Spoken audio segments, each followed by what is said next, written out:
안녕하세요. 김병철 변호사입니다. 오늘은 에피소드 3, 김경준의 보일러룸에 대해서 말씀드리고자 합니다. 이명박과 김경준 그 동업의 시작과 끝, 이렇게 생각하시면 되는데요. 첫 번째, 김경준의 보일러룸입니다. 그러니까 보일러룸은 이제 주가 조작을 하는 방을 보일러룸이라고 합니다. 그래서 또 영화도 있습니다. 그 제목이 보일러룸이죠. 한번 보시면 되고, 제가 이걸 제목으로 잡은 이유는 김경준의 사기에 등장하는 여러 회사들의 이름이 바로 이 영화에 등장하기 때문입니다. 차이점은 김경준은 여기 영화에 나온 사람들보다는 한 수 위라는 점입니다. 한번 그 이야기를 한번 해보고자 합니다. 이명박과 김경준의 동업입니다. 이명박은 이제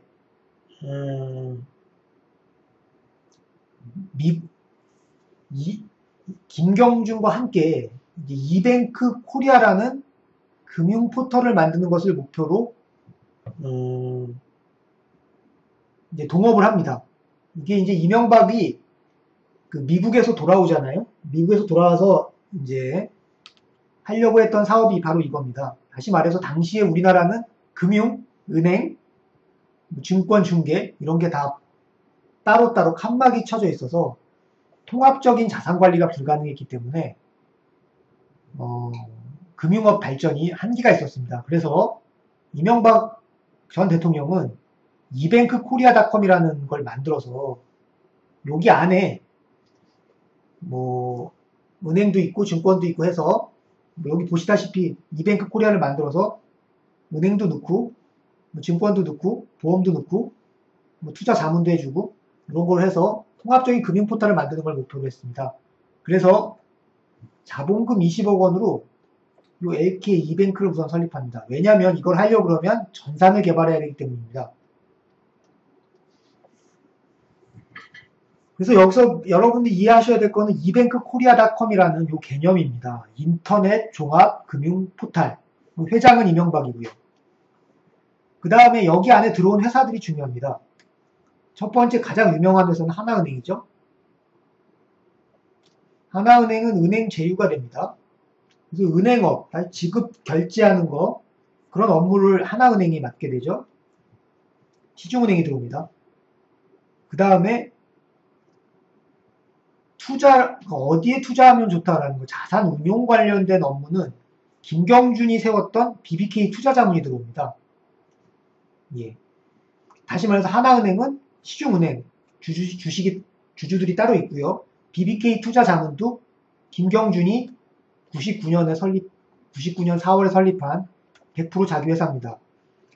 그리고 여기서 이제 동업을 하려고 했던 거는 요 부분이죠. 김경준이 하려고 했던 거는 증권 중개, 보험, 전산 여기를 MB하고 김경준이 동업관계 50대 50으로 하려고 했던 겁니다. 이해되시죠? 이 포탈 개념을 이해하시면 됩니다. 그래서 이제 이 사람들은 이 두 사람은 동업을 했으니까 열심히 각자 뛰겠죠. 그러면서 이제 우리가 문제의 이 명함을 한번 살펴보도록 하겠습니다. 좌파 언론에서는 이 명함을 들고 이명박이 BBK의 이명박 BBK 소유자다 이렇게 주장합니다. 그런데 실제로 보면 이뱅크 코리아닷컴입니다. 다시 말해서 아까 좀 볼까요? 이 이뱅크 코리아닷컴 이 포탈 개념을 이해하면 당연히 회장은 이명박이고 소개할 때도 자기 안에 들어가 있던 회사니까 내 아래에 있는 회사 BBK 이렇게 소개했을 겁니다. 따라서 이 명함만 가지고 이거를 이명박 회사다, BBK가 이명박 거다 라고 주장하는 거는 설득력이 매우 떨어집니다.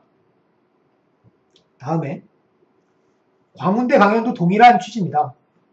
자신의 이뱅크 코리아닷컴을 한 회사 하나로서 BBK가 있으니 그 회사가 자기 이뱅크 코리아닷컴의 업무 협력사 아닙니까? 그래서 자기 일을 도와주는 것처럼 설명을 했는데 이거를 BBK가 이명박 거라고 주장하는 거는 다시 말해서 이걸 이해하지 못한 이 전체 개념을 이해하지 못한 그리고 이명박 대통령이 미국에서 꿈꿔왔던 그 자본, 그거를 이해하지 못한, 네, 그런 거라고 생각을 합니다. 다음에 여기서 하나 더 해보겠습니다. 아까 전에 에피소드 1, 2 시간에 살펴봤던 도곡동 땅 매각 대금입니다. 이게 BBK 투자자금이라는 의혹이 있는데요. 그 다스는 총 BBK에 190억 원이 들어갑니다. 그 시점을 보면요. 2000년 4월 27일, 그 다음에 10월 10일, 10월 28일, 12월 30일 이렇게 됩니다. 다시 말해서 50억, 50억, 100억이죠. 180억, 190억 왔는데 도곡동 땅 대금은 12월 29일날 들어온 겁니다.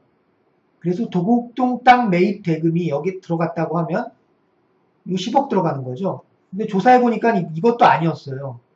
이게 뭐냐면 다스 가수금이 있었는데 그 10억 원이 일로 들어갔다고 합니다. 그래서 이건 아니고요. 사실이 아니었고, 다음에 또 하나 의혹이 있는데 다스 투자 권유는 이명박이 하지 않았다는 겁니다. 이것도 특이한 건데요. 그 BBK가 이명박하고 그 업무 협력사로 묶여있기 때문에 MB하고요. 묶여있기 때문에 이명박이 그 다스한테 자기 형님 회사 아닙니까? 투자를 권유하지 않았을까? 또는 자기 회사라고 보면 여기 넣지 않았을까? 이런 의혹이 있는데요. 실제로 조사를 해보니까 김경준이 이상은을 경주까지 찾아가서 직접 PT를 했다고 합니다. 만약에 이명박이 소개를 했다고 하면 이런 거 PT 같은 거 필요 없죠. 그냥 내가 내 회사다 또는 내가 믿는 애다라고 하니까 그냥 돈 넣어라 했을 텐데 그게 아니라 PT를 합니다. 그리고 원본 보장, 수익률 보장까지 해줬어요. 그러니까 이 뜻이 뭐냐면은 협상 과정이 있었다는 거죠. 좀 왔다 갔다 하는 협상 과정이. 그리고 PT도 하고요. 그리고 실제로도 소개했다 그러면 형님 올라와서 서울에서 소개시켜줬겠죠. 왜냐면 이때는 그 삼성증권 빌딩이 있었으니까 되게 괜찮았을 겁니다. 그래서 이 부분을 여기 와서 했을 텐데 경주까지 찾아갔다는 거, 이것도 이상해가지고 실제는 아니다라는 게 밝혀졌습니다. 그 다음 네 번째는 김경준의 이제 사기꾼 본색이 드러나는 겁니다. 그래서 이제 설명드리면 살로몬 증권에서 나와서 혼자 하다 보니까 거래처가 줄어듭니다. 그래서 차익거래 한계가 오죠. 여기서 이제 설명드리고 차익거래인데요. 이 차익거래는 무위험 거래입니다. 다시 말해서 위험은 하나도 없고 수익만 있는 거래입니다. 이게 어떻게 가능하냐? 이런 겁니다. 시장이 있는데 A라는 시장이고요. B라는 시장이 있습니다. 근데 여기서 동일한 물건이 있어요. X라는 동일한 물건이 있는데 여기서는 10이에요. 가격이. 근데 여기는 11입니다. 그럼 여기 있는 걸 일로 갖다 탁 팔아버리는 거죠. 그럼 1을 버는 거겠죠? 위험 있습니까? 없죠? 요거라는 겁니다. 근데 금융에는 이런 게 되게 많아요. 이런 뭐 상품도 있겠지만은 뭐 예를 들어 원유 뭐 이런 것도 있겠지만 이자율, 뭐 환율 뭐 이런 것들 이런 상품들이 여러 가지가 있을 수 있습니다. 그래서 결국은 이런 차익 거래를 많이 하고 수익을 많이 얻으려면 뭐 시장을 많이 알고 있어야 돼요. 거래처가 많아야 된다는 겁니다. 근데 이제 살로몬에 있을 때는 거래처가 많아서 이런 걸 많이 해갖고 수익률도 좋았는데 혼자 하니까 거래처가 줄어드는 겁니다. 그럼 차익 거래 한계가 오죠. 그러니까 수익이 많지가 않습니다. 그래서 이제 약정을 어기게 됩니다. 그러니까 다시 말해서 김경준한테 BBK한테 김경준이 운영하는 BBK에 삼성생명이 돈을 맡겼죠. 그 다음에 뭐 다른 데서도 돈을 맡기고요. 이렇게 하면은 맡기면은 이 약정 조건이 있어요. 그러니까 내가 돈을 맡겼는데 이 돈은 이렇게만 운영을 해야 된다. 얘도 마찬가지로 이렇게만 운영해야 된다. 라고 해야 되는데 이런 무리한 투자를 합니다. 약정을 어기고요. 수익률 보고서도 조작을 합니다. 뭐 대표적으로 이제 그 마프 PLC라고 기억하시죠? 삼성은 PLC에 들어갑니다. 여기는 LTD에 들어가고요. 마프 PLC, 마프 LTD인데요. 돈이 들어가는데 여기 있는 거는 KB 아일랜드의 관리를 받죠. 그러면 KB 아일랜드 그 마프 PLC를 관리한 거를 김경준한테 보내면 김경준은 이거 삼성한테 보내줘야 되잖아요. 근데 여기서 KB 아일랜드가 만든 투자 수익률 보고서를 김경준이 조작을 합니다.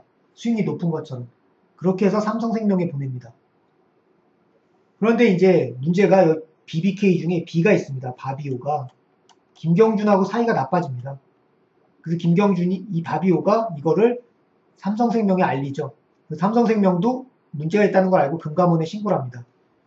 그래서 김경준은 끝나는 거죠. 사기꾼 본색이 드러난 게 된 겁니다. 그래서 이제 이렇게 돼서 김경준과 이명박은 이별이 됩니다. 이별하게 됩니다. 이명박도 김경준이 사기꾼인 걸 알았고요. 더 이상 할 수가 없겠죠. 허가받아야 되고 막 이런 사업인데. 그러니까 어떻게 되냐면 그 증권이나 보험 같은 경우 있잖아요. 증권 같은 경우는 이미 예비허가 받아놨는데 그러니까 예비허가를 받았는데 본허가를 그냥 안 받습니다. 이건 엄청난 겁니다. 왜냐하면 증권사는 예비허가 받기가 더 어렵거든요. 본허가는 예비허가 받은 경우에 거의 다 나옵니다. 이런 문제가 있어서 이제 둘은 이별을 하게 되고 끝납니다. 일이 끝나니까 김경준은 주가 조작을 시작합니다. 그래서 이때 나오는 게 그 유명한 옵셔널 벤처스라는 회사를 인수합니다. 코스닥 회사를 하나 인수합니다. 자신이 운용 자금으로 수탁받았던 돈, LTD겠죠? LTD에 있는 자금으로 주가 조작을 합니다. 그리고 이때 뭐 범죄 수법이 아주 화려한데요. 김경준 같은 경우는 자신의 동생이 있었습니다. 스캇이라고. 근데 김경준의 동생은 죽었습니다. 그러니까 김경준은 자신의 여권으로 미국으로 출국합니다.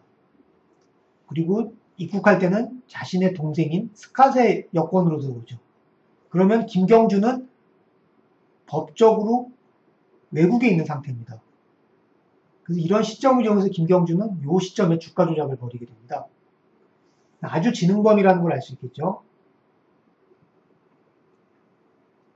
그래서 김경준이 이런 주가 조작 범죄까지 그러니까 이명박과 만나서 동업을 하다가 이별을 하고 그 주가 조작까지를 한번 알아보았습니다. 다음 시간에는 에피소드 4 조금 복잡한데요. 이 사건 소송에 대해서 알아보도록 하겠습니다. 감사합니다.